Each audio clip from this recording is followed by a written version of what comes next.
I would like to tell you a little bit about Spring-Data-Eclipse-Store and how to save precious time and some money with it. First, I'm going to tell you about Eclipse Store itself. Then we'll dive into our Spring Data integration, and depending on the time, we can do some live coding. If you have questions, like Raghavan said, please feel free to ask. Okay, first about me, I'm Johannes Rabauer. I studied Bachelor of Science in Informatics at the Hof University. I worked at a power plant, at a radar station, and at the Institute for Information Systems, also in Hof. And now I work at XDEF Software, where I make custom software for customers. And also I'm an open source contributor. You can reach me at GitHub, Johannes Rabauer. There is all my social media information as well. Okay, so back when I started programming as a hobby, I had to work with SQL statements, as many of us did. These weren't the nicest to look at, but at least the simple ones were easy to write and you knew what you would get. Like in this example, the really basic select where the ID is something specific. While studying for my bachelor's, I was confronted with JPA. At first, it helped with abstracting a lot of SQL, but eventually I had to learn a whole new querying language and SQL. So that wasn't really the solution. But in Java, I had an object graph and I had objects with relationships to each other and not tables. That's why I needed mapping. So far, I had two choices for mapping my data. Either I manually format and parse my data into SQL commands, or I let JPA do the heavy lifting and build entities for that. Now I know this is simplified, but in essence, this was the issue for me. That's when I came across MicroStream, which is now called Eclipse Store, because they joined the Eclipse Foundation. It simply serializes any object graph and stores it on the hard drive. So it's basically like just a serialization framework. And the question is, how does it differ from Google JSON or JSON? There are plenty of reasons, but for me, these are the main reasons. So it's really fast because they implemented their own serializer, which is quite efficient and fast. It is possible to update only parts of the graph. So with the usual serialization like JSON, you always deserialize or serialize a complete object. But with Eclipse Store, you can take just one reference and just store that. And that makes it also really fast. The default target is the local hard drive for Eclipse Store. But you can also set targets like AWS S3, DynamoDB, different kinds of SQL databases, or even IBM COS, which is also like a S3 bucket. And lazy loading allows you to not load all your data at once, but it loads the data only when it's needed. And that's necessary if you have, of course, a lot of data. You don't want to load all the data in memory at one time, but you just want enough data to go on, and you actually want to read the data only when it's necessary and unload it if it's not necessary anymore. And that's implemented with lazy loading in Eclipse Store. So I show you an example, which is pretty straightforward. As you can see, the data objects are as minimalistic as it gets. No annotations or IDs or whatever. All right. This is the root object, which actually holds all our data, which is here not a lot of data. It's only a list of products and a lazy reference of a big object, sum, and it only has a getter. The product is actually here even more simple. It has only a name. It's a record with a name. All right. So that's really, really minimalistic and simple. I create a new root object in this case, and then I start the embedded storage with it. At this point, the root object, which I created here, is filled with the data from the data store. And if I add a new product, or if I create a new product, I simply add it to the list here to the products. And then I store not the root object, but the products, the product list, because that's actually the object that changed. After that, in this example, I shut down the storage. I'll tell you about the lazy object. In this example, the lazy object isn't even loaded. It's just there as a reference. And if I would call a root object dot some big object, then it would load it. No, one second.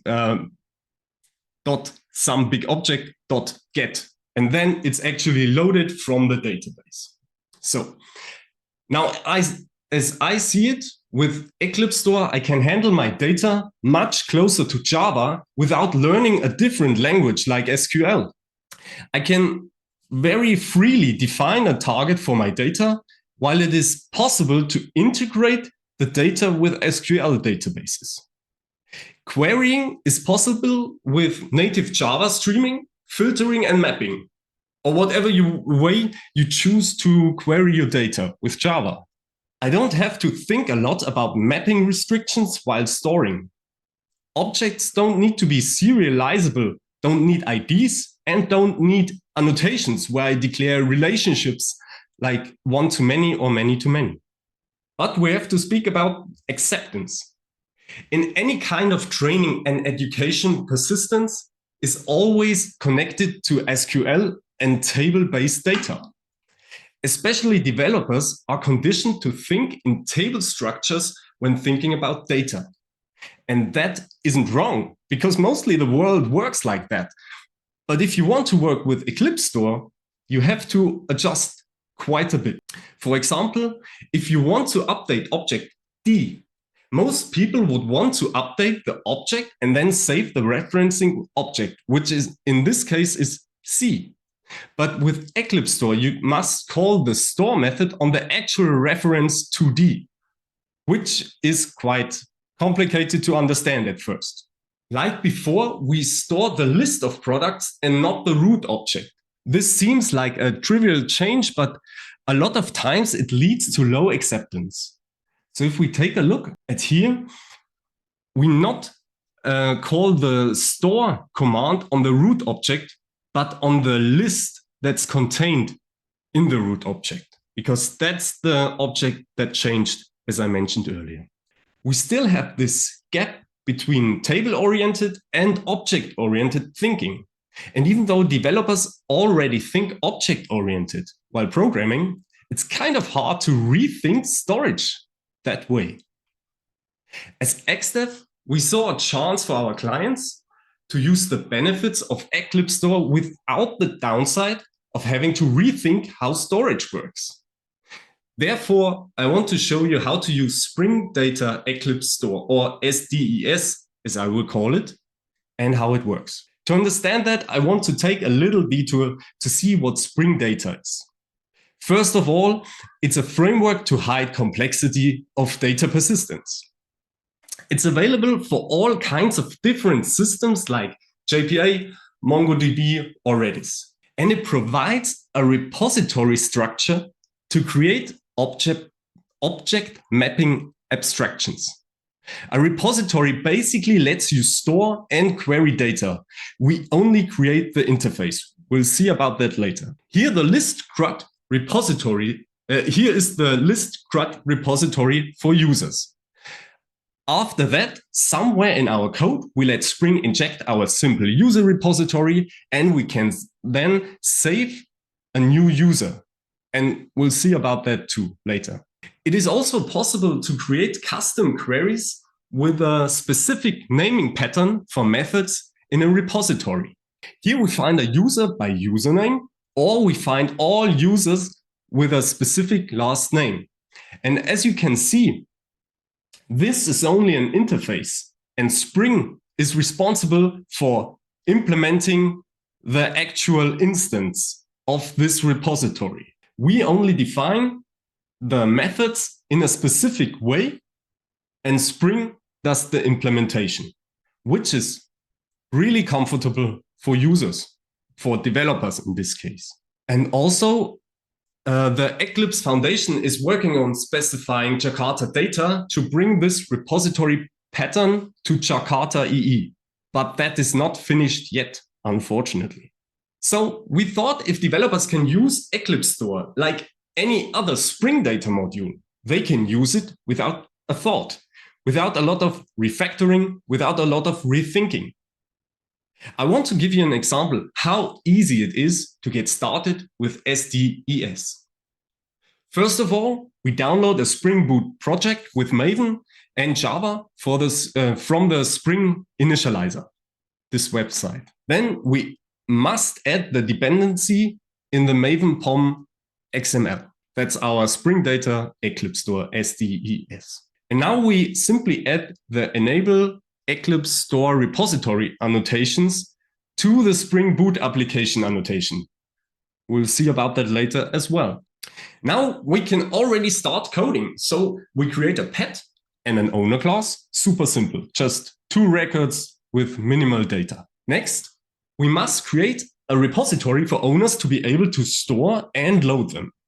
With the CRUD repository, basic functionality like saving, deleting, and finding data is already implemented. So as you see, there's not one method defined in this interface.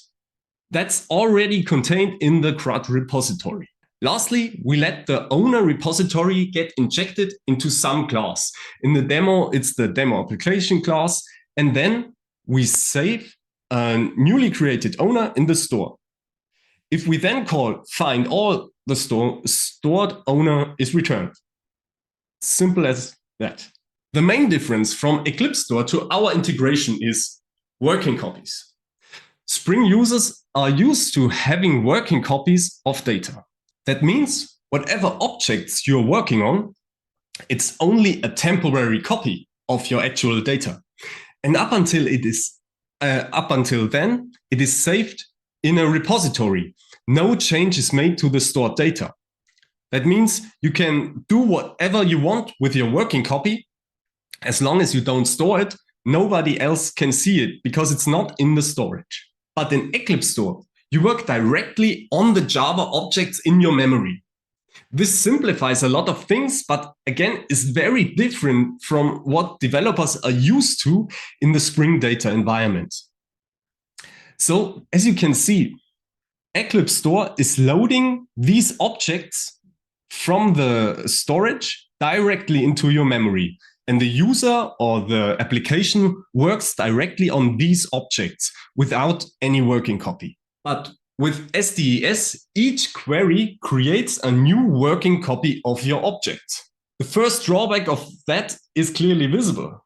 Multiple copies of the data are in memory.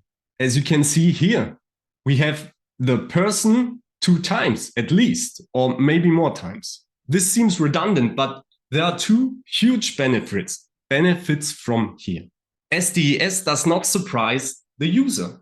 It behaves as it would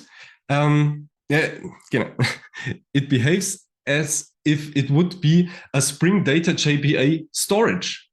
2 working copies of the same objects do not influence each other. That also enables developers to handle concurrency much better.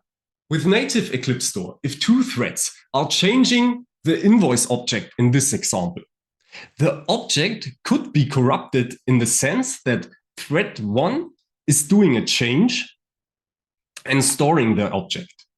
But while storing this object, thread 2 is also changing the invoice. So the invoice is stored in Eclipse-Store, but neither in the state that thread 1 desires, neither thread 2, nor thread 2. So we have a strange state of this invoice. In this scenario, the user, the developer, has the responsibility to handle that.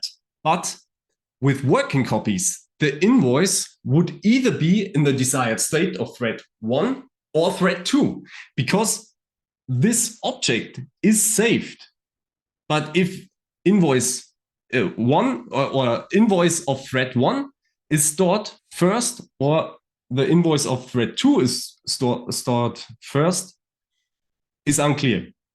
But the stored invoice is either that or the other one. It's nothing in between, no undesired state. We also wanted to make it easy for customers to try SDES with existing projects. First of all, SDES can coexist with Spring Data within one project. You simply need to prefix repositories where you want to use Eclipse-Store with Eclipse-Store. So owner repository in this case is not extending CRUD repository anymore, but Eclipse-Store CRUD repository. That signals to Spring that this should be an Eclipse-Store repository instead of a JPA repository. Users can also migrate their data from their other data sources to Eclipse-Store with the Eclipse-Store data importer. That means you can read your entities from JPA or whatever Spring Data source you have and store it to the Eclipse-Store. It simply takes the entities from the entity manager factories and stores them in Eclipse-Store. We also provide an open rewrite migration recipe, which is executed with a simple Maven call, as you can see here. But the script changes all repositories to Eclipse-Store repositories. So it's not much change that's done through this script, but we already implemented that for future usage. There are a couple of downsides, unfortunately, to the framework. Because we are using working copies, objects are effectively at least doubled in memory. This shouldn't be a big problem since working copies should have a small lifetime and are cleaned up again after their use. The lazy wrapper of Eclipse-Store is not available, and that's actually a huge bummer. That means data cannot be loaded just when needed. This is something we are still working on. It's a bit tricky since we need to create proxies and the like. But we are sure in time we can implement the lazy references, and then you can also use lazy loading in SDES. The add query annotations cannot be used. In JPA, you can write pseudo SQL or JPQL as an annotation over methods. We are planning to implement something like that, but we did not yet. We still need some time for that. And if you have gigabytes of data in your storage, the startup can take a few seconds depending on your machine. This is something that bugs me quite a lot because it makes SDES difficult to use in a scale to zero environment. That means it just takes some time to start, and that's sometimes really annoying or not desired, because if you have some request that needs to be handled within milliseconds, then starting up the database is a bit slow. But for small quantities of data, it's also possible. So how do you save time and money? First of all, it saves a lot of time of developing time because it is Java native and object-oriented with only minimal code overhead.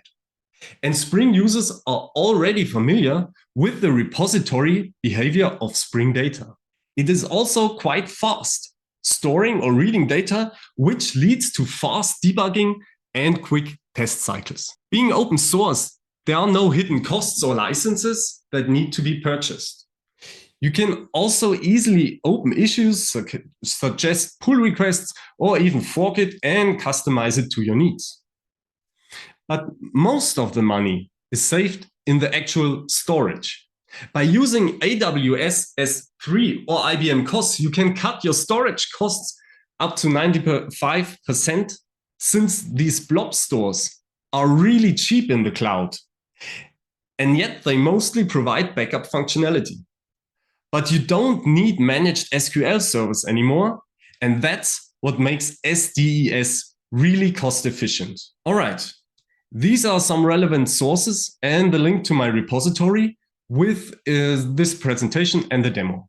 I'll post a link to the meetup afterwards as well. But now we go to the live coding.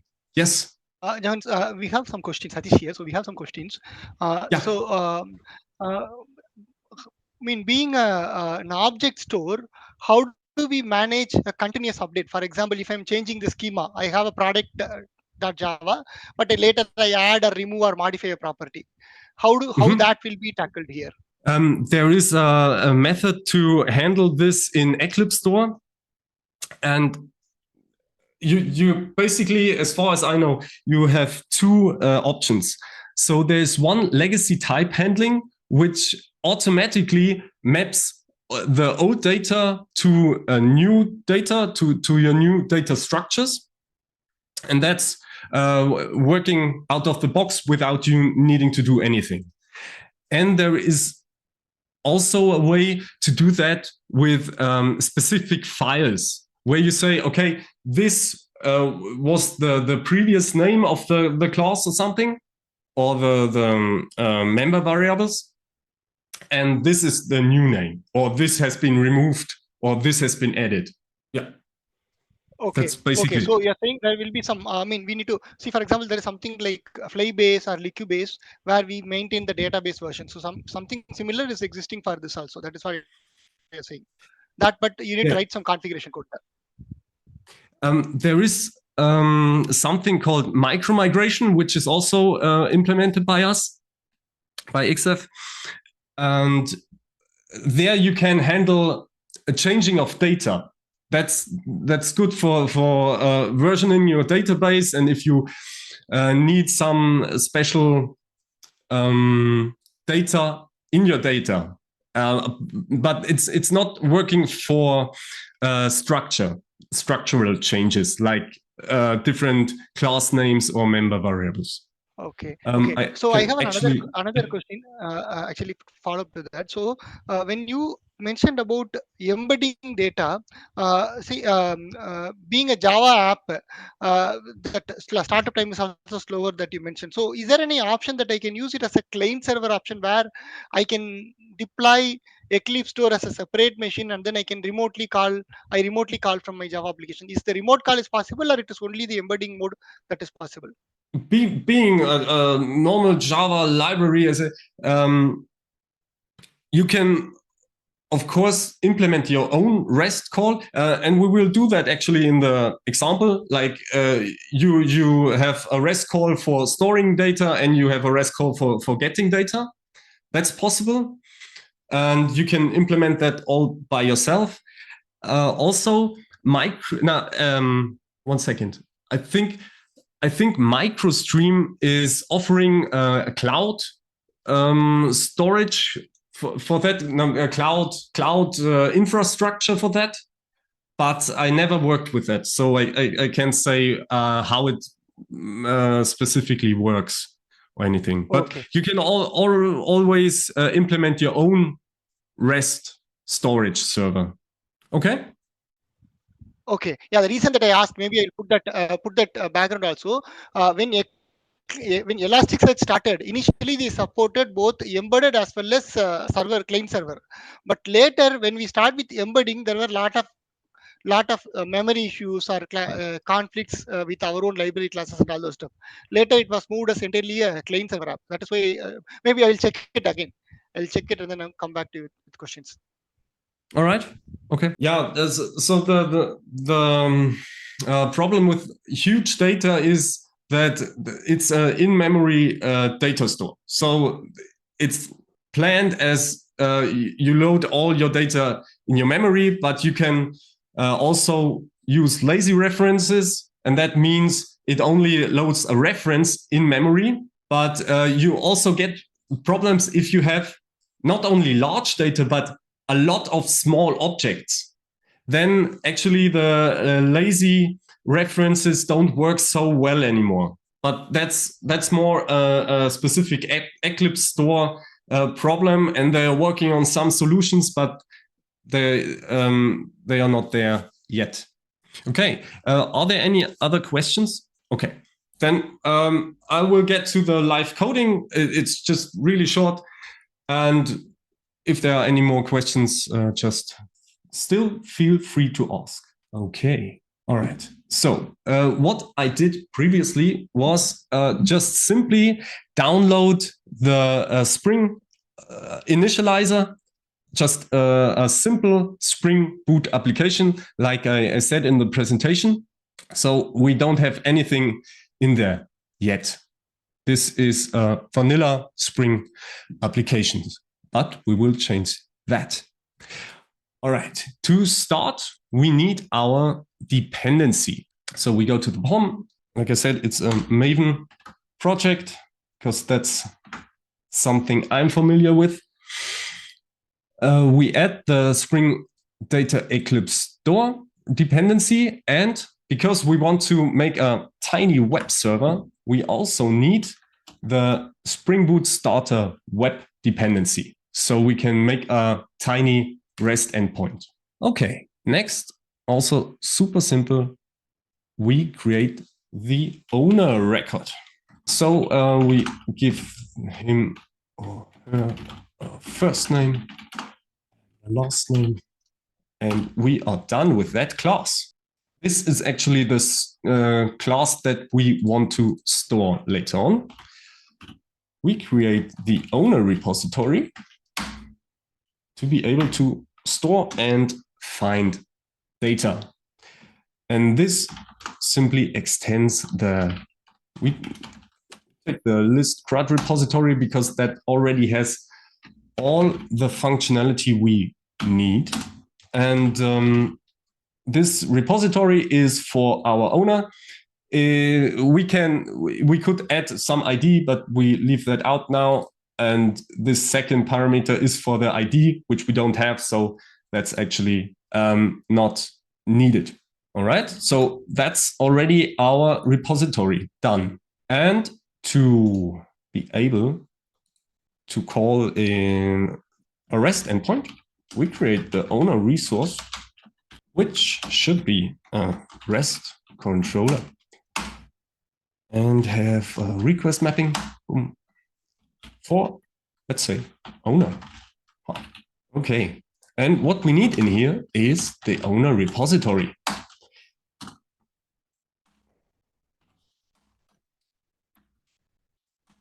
Just like that. Spring actually will inject that for us. So we never actually see the implementation. We just program onto the interface. And at some point, Spring will inject the created repository instance here. We don't have to care about that. What we do care about is a post mapping, because we want to create an owner. Right?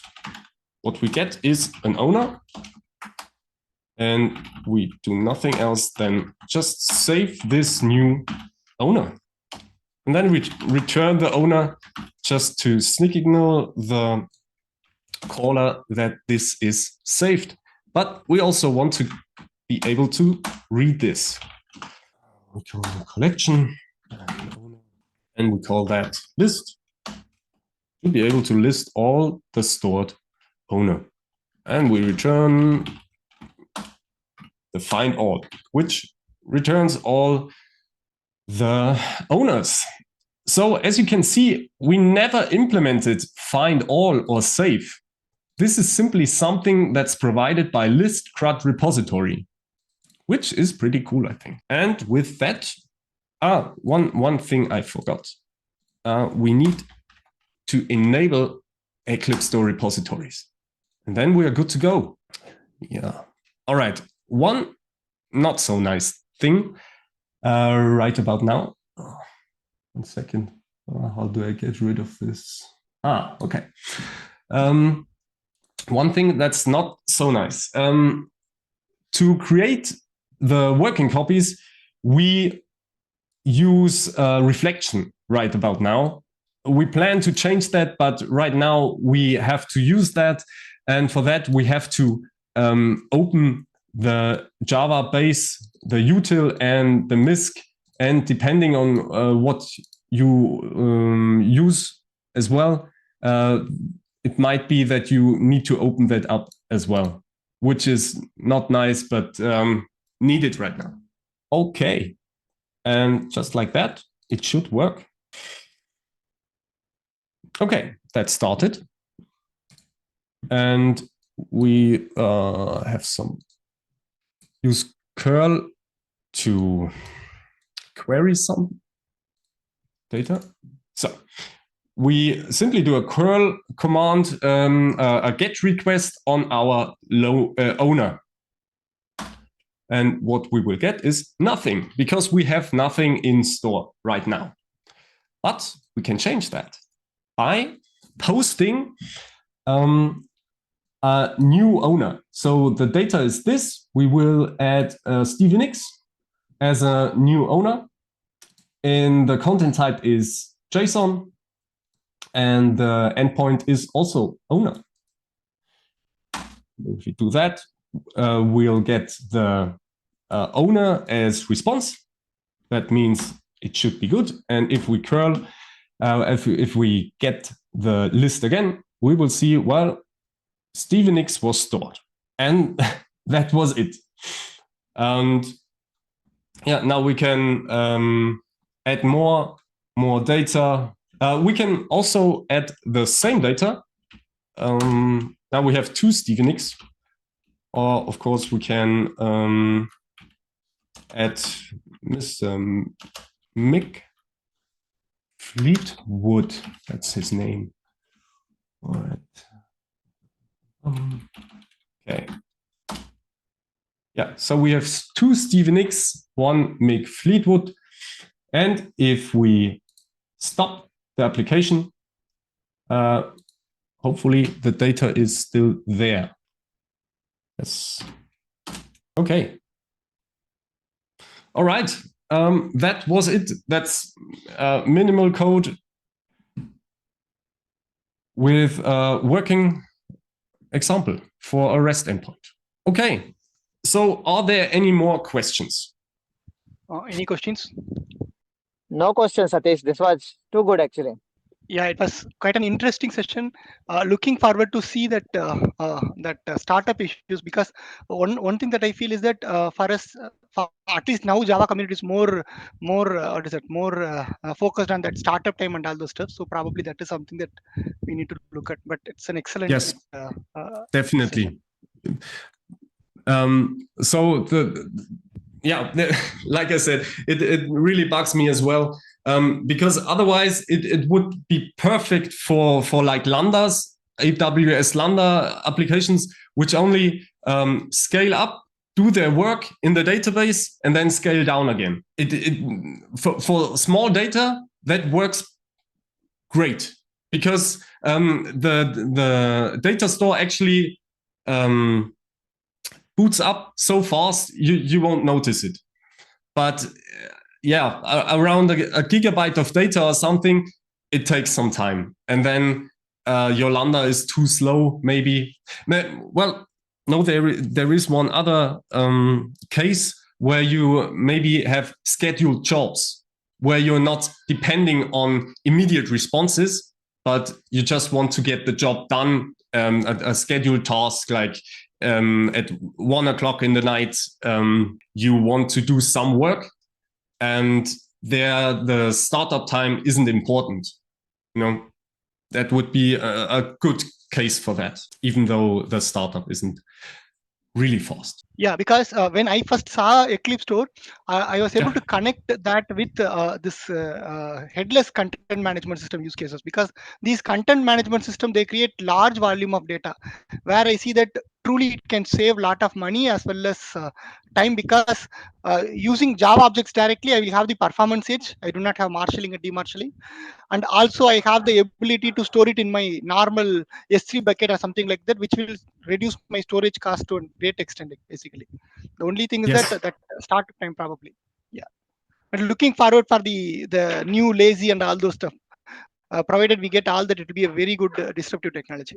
Yeah, so the one thing we really need to work on is the lazy references in the SDES, because in Eclipse Store, in native Eclipse Store, that already works really well. But we have to actually build some proxies around, so it's really comfortable for the user, and it's also working like the user expects. Like in the background, you just don't worry about when you load the lazy and when you unload the lazy, like in Spring Data JPA. Yes. Yeah. If no more questions, and thanks a lot, Jones. Thanks a lot for coming Right. forward and then giving us an excellent time. Yeah. Thanks for having me. And if there are any questions afterwards, feel free to contact me, like on GitHub, on Twitter, or any kind of social media. Sure. Great. And we'll create this recording, upload it to our site, and we'll keep Johan's contact there, GitHub ID and LinkedIn ID. Please do reach out to him if you have any other doubts. Yeah, please do. Thank you. Thanks. Have a nice day. Have a nice day, all of you. Yeah, bye. You too. Bye.